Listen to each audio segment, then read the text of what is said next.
I'm Kimberly, and I was born into what you'd call an ordinary family. My parents made good money, but they weren't exactly rolling in it.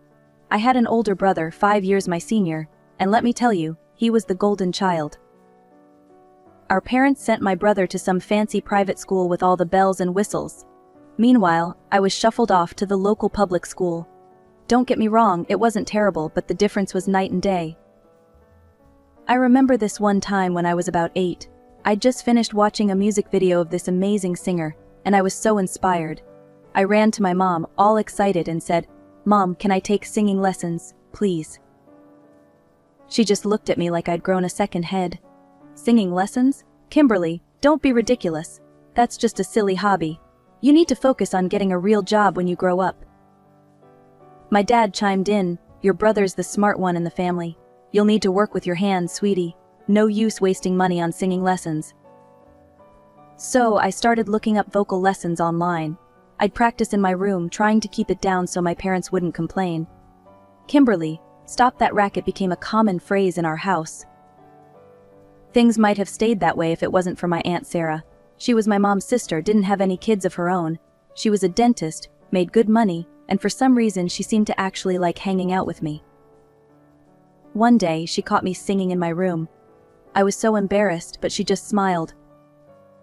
"Kimberly, that was beautiful," she said. "Why didn't you tell me you could sing?" I shrugged, feeling my cheeks burn. Mom and Dad say it's silly.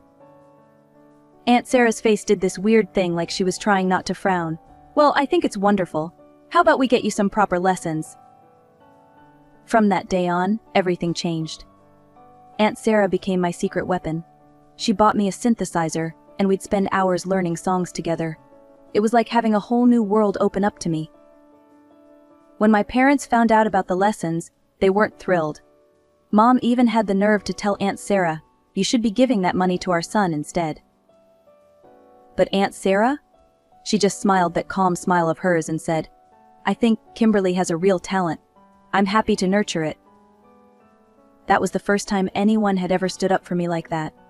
It made me feel seen. Like maybe I wasn't just the family disappointment after all.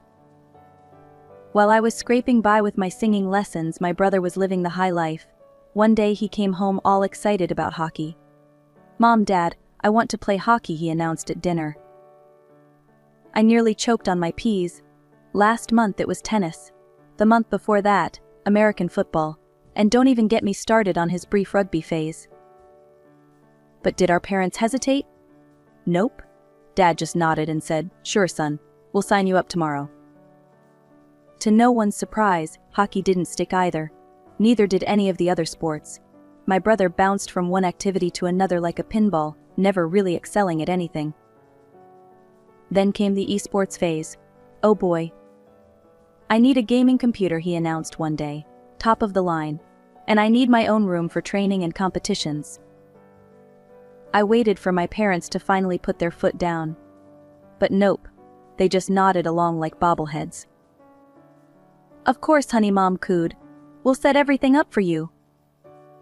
And they did.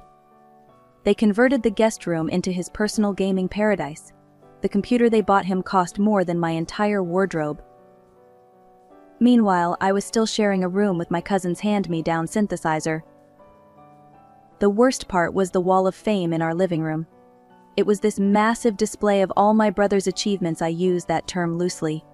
There were participation certificates from every sport he'd quit, academic awards from his fancy private school, even a best smile certificate from his 3rd grade yearbook. And me? Not a single spot on that wall. Not even a tiny corner for my straight A's or the singing competition I'd won at school. Things really came to a head when it was time for college. My brother, of course, got into some Ivy League school. Mom and Dad were over the moon. They paid for everything: tuition, a fancy apartment off campus, a new car. The works. 4 years flew by. I focused on my singing, on school, on anything to keep my mind off the unfairness of it all. Aunt Sarah was my rock through it all, always there with a word of encouragement or a new song to learn. Then, one sunny afternoon, my brother burst through the front door.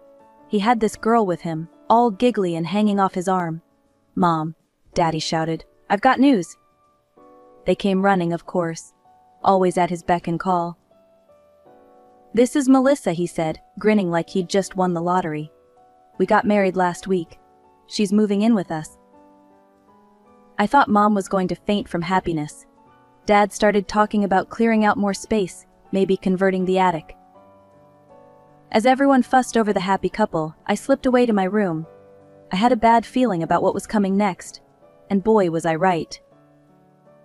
The next month was like living in a bizarre parallel universe. Mom and Dad were all over my brother and his new wife, Melissa. They were redecorating his room, buying new furniture, even talking about building an extension to the house. Meanwhile, I was invisible. More than usual, I mean. I tried to focus on my future. I'd graduated high school with honors, not that anyone noticed, and was eyeing this small college with a decent vocal program. It wasn't fancy, but it was something. I knew Mom and Dad had been saving for my college fund. It wasn't much, but it would cover the basics. Or so I thought.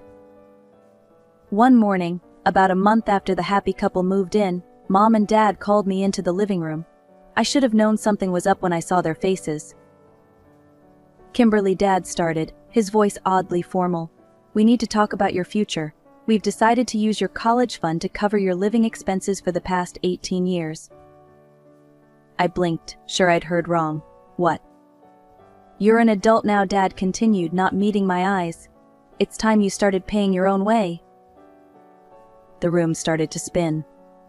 But what about college? I was counting on that money. Mom's face hardened. "Your brother is married now. He needs more space and money for his family. We're giving him your room." I couldn't believe what I was hearing. "So what? I'm just supposed to leave? Where am I supposed to go?" "You'll need to find a job and your own place to live," Dad said, like he was discussing the weather. "You won't be able to afford college without money." Something inside me snapped. For the first time in my life, I felt real, burning anger towards my parents. "You can't do this. I'm your daughter. I'm not going anywhere. This is my home too." For a moment, nobody moved. Then Mom stormed out of the room. I thought that was it, that maybe they'd reconsider. But she came back with a suitcase. "Fine," she spat. "If you won't leave, I'll pack for you." She started grabbing my things, throwing them haphazardly into the suitcase. I stood there, frozen in shock. That's when I noticed my brother and Melissa standing in the doorway, watching the whole scene with smug smiles on their faces. Something in me broke. This wasn't my family. These weren't the people who were supposed to love and support me. I pushed past Mom and started packing my own things.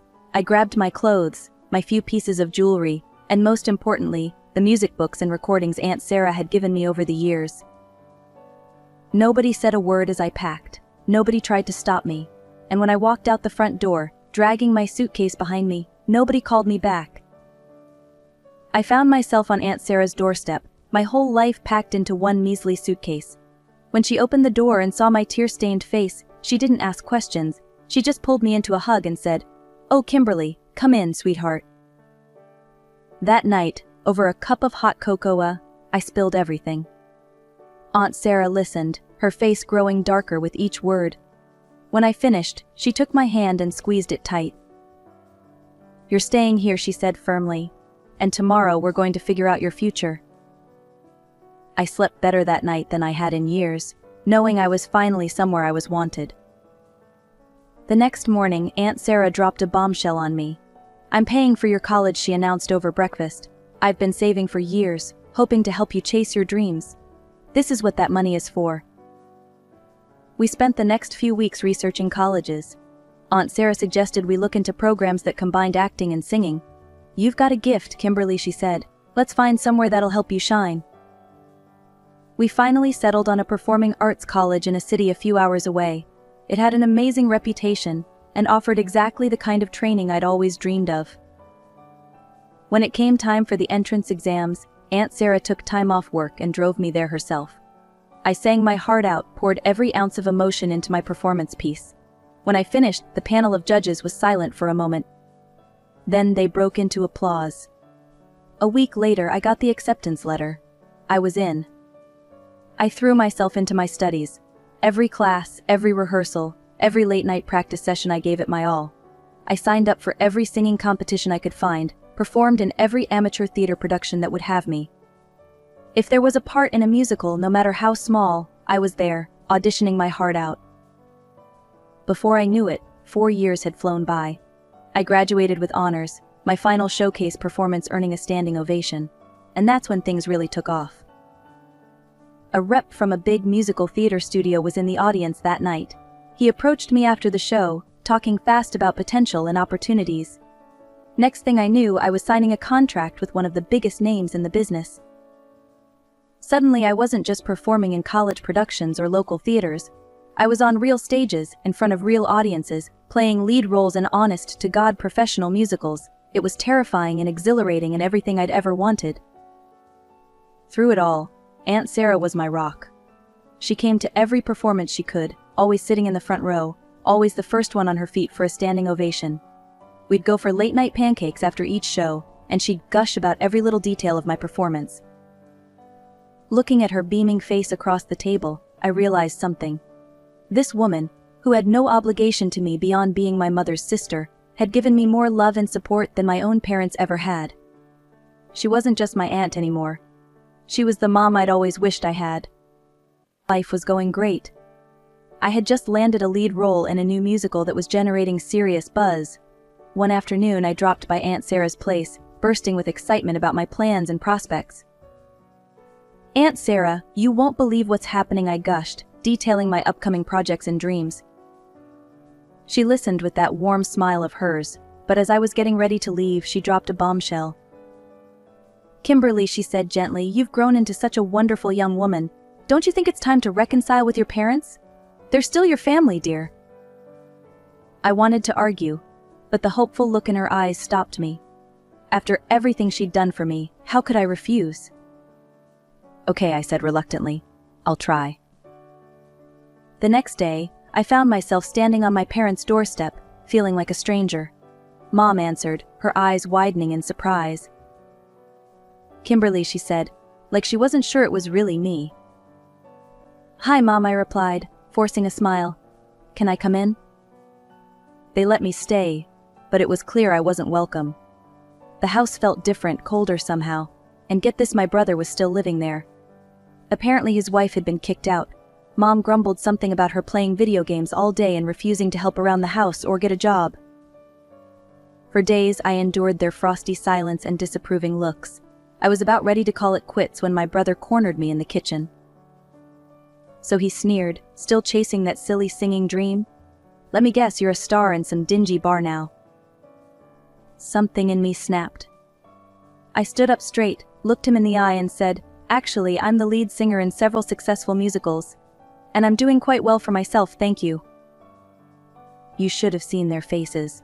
It was like someone had flipped a switch. Suddenly, Mom and Dad couldn't stop asking questions. "Musicals?" "Really?" Dad pressed. "How much do you make?" I tried to leave, but Mom practically blocked the door. "You must be making good money," she insisted. "How much is your contract worth?" "That's confidential," I said, trying to edge past her. Dad's face hardened. "Now listen here, young lady. After everything we've done for you, you owe us. We're your parents. You're obligated to help us and your brother." And just like that, I was 18 again, standing in the same house being told I wasn't worth investing in. But this time, I wasn't that scared, insecure girl anymore. "I don't owe you anything," I said, my voice steady. "You kicked me out, remember? Told me I wasn't worth supporting. Well, guess what? I made it without you, and I don't need you now." I headed straight to Aunt Sarah's house. She took one look at my face and opened her arms. As I hugged her, I knew this was my real family. This was home. Life has a cruel way of pulling the rug out from under you just when things seem to be going well. I was riding high on my success, performing in sold-out shows night after night, when I got the call that changed everything. Aunt Sarah had cancer. The world seemed to stop spinning. I wanted to drop everything and rush to her side, but she insisted I keep performing. "Your dreams are my dreams too," she told me over the phone, her voice weaker than I'd ever heard it. "Don't you dare give them up for me." So I kept touring, but every free moment I had, I spent with her. We'd sit in her garden, talking about everything and nothing. I tried to memorize every detail of her face, the sound of her laugh, the way her eyes crinkled when she smiled. But cancer is a merciless enemy. Despite the treatments, despite our hopes and prayers, Aunt Sarah's condition worsened rapidly. And then, one day, while I was in the middle of a tour, I got the call I'd been dreading. Aunt Sarah was gone.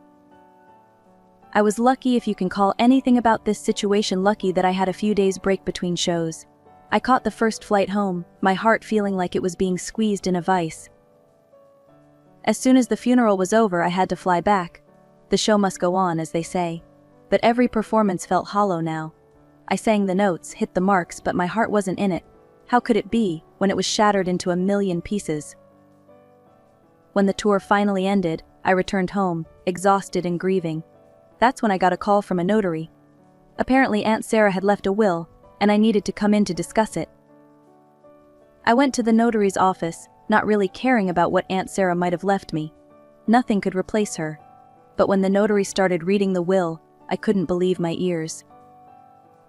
Aunt Sarah had left me everything. Her house, her savings, all of it. I broke down crying right there in the notary's office. In the following days, I moved into Aunt Sarah's house.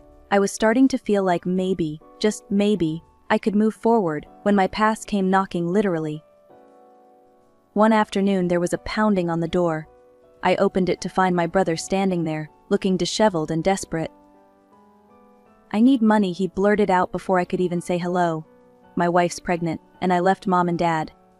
They've been driving me crazy with their nagging and criticizing. You've got to help me, Kimmy." I stood there, stunned. After everything that had happened, this was how he approached me. "Why don't you get a job?" I suggested, trying to keep my voice level. His face contorted in disgust. "A job? I don't need a job, I need money. You've got plenty now, don't you? That old lady left you everything."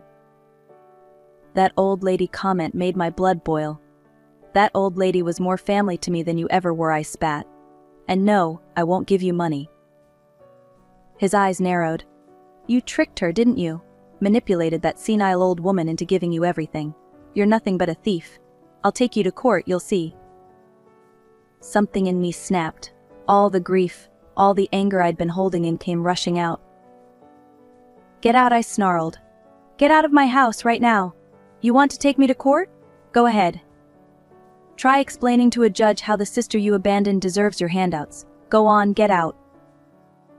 I slammed the door in his face, my whole body shaking. As I leaned against the closed door, I realized something. This house, this inheritance, it wasn't just a gift. It was Aunt Sarah's final act of love, her way of protecting me even after she was gone. Just when I thought the drama with my brother was over, my phone rang. It was my parents. I almost didn't answer, but something made me press the green button. Kimberly, my mother's voice came through, sickly sweet. "We heard about the inheritance. Don't you think you should share some of that with your family? After all, Sarah was our relative too." I couldn't believe what I was hearing. "Are you serious right now?" I asked, my voice ice cold. "Now, Kimberly," my mother cooed, "we're just saying, family should help family. You've got so much now. Surely you can spare some for us." That was it. The last straw. "Family," I spat. "You want to talk about family?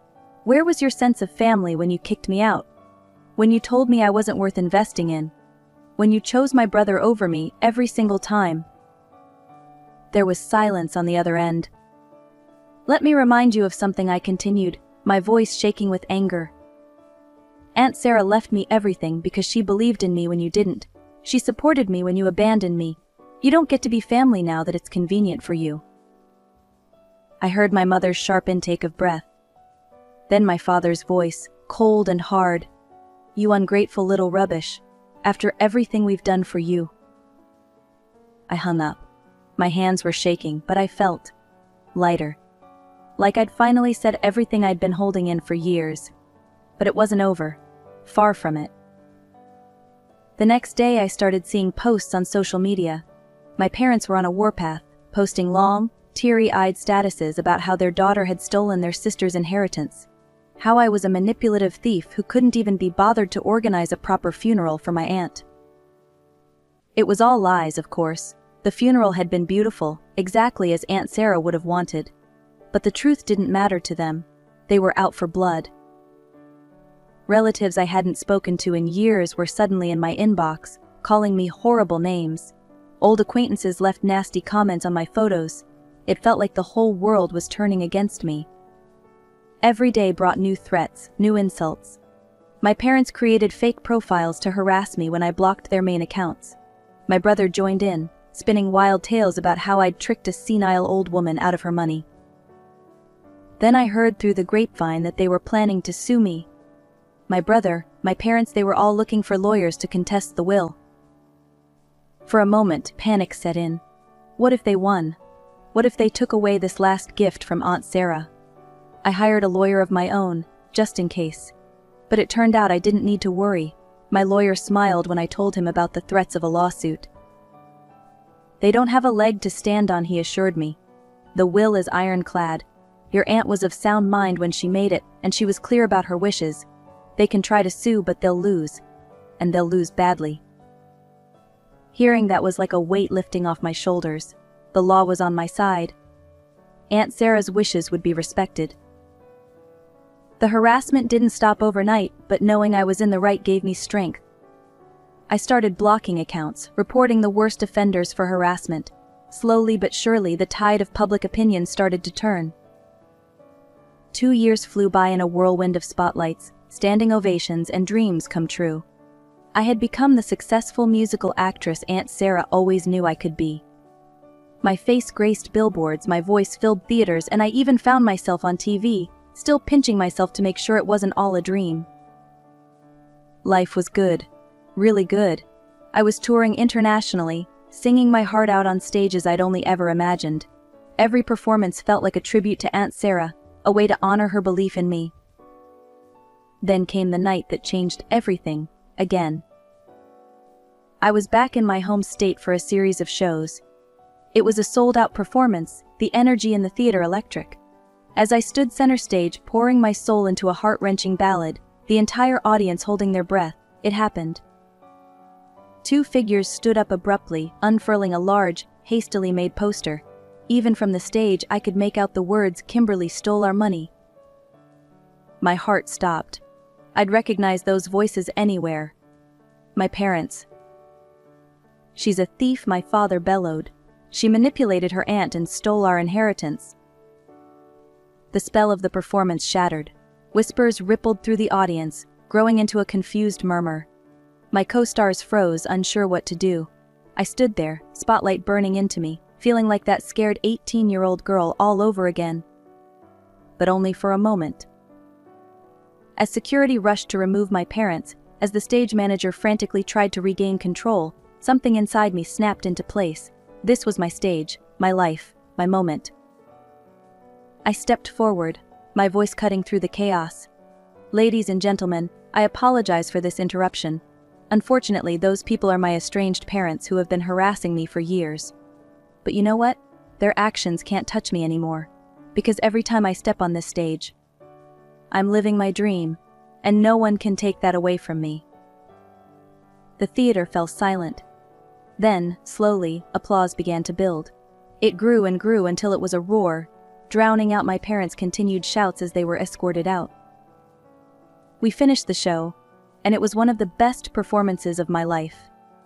Every note, every step felt like an act of defiance, a declaration of my right to be there. The next morning I called my lawyer. Enough was enough. It was time to end this, once and for all. We went to court, armed with years of evidence, social media posts, threatening messages, eyewitness accounts of their disruption. The case was clear-cut. The judge issued a restraining order against my parents, legally barring them from contacting me or coming near my performances. In the years that followed, my career soared to new heights. I traveled the world, performing in cities I'd only ever dreamed of visiting. Every new stage, every new audience was a thrill. My parents and brother became distant memories, faces I might pass on the street without a second glance. They were no longer a part of my story. Instead, I built a new family. Fellow performers, friends who stuck by me through thick and thin, fans whose lives I touched with my music.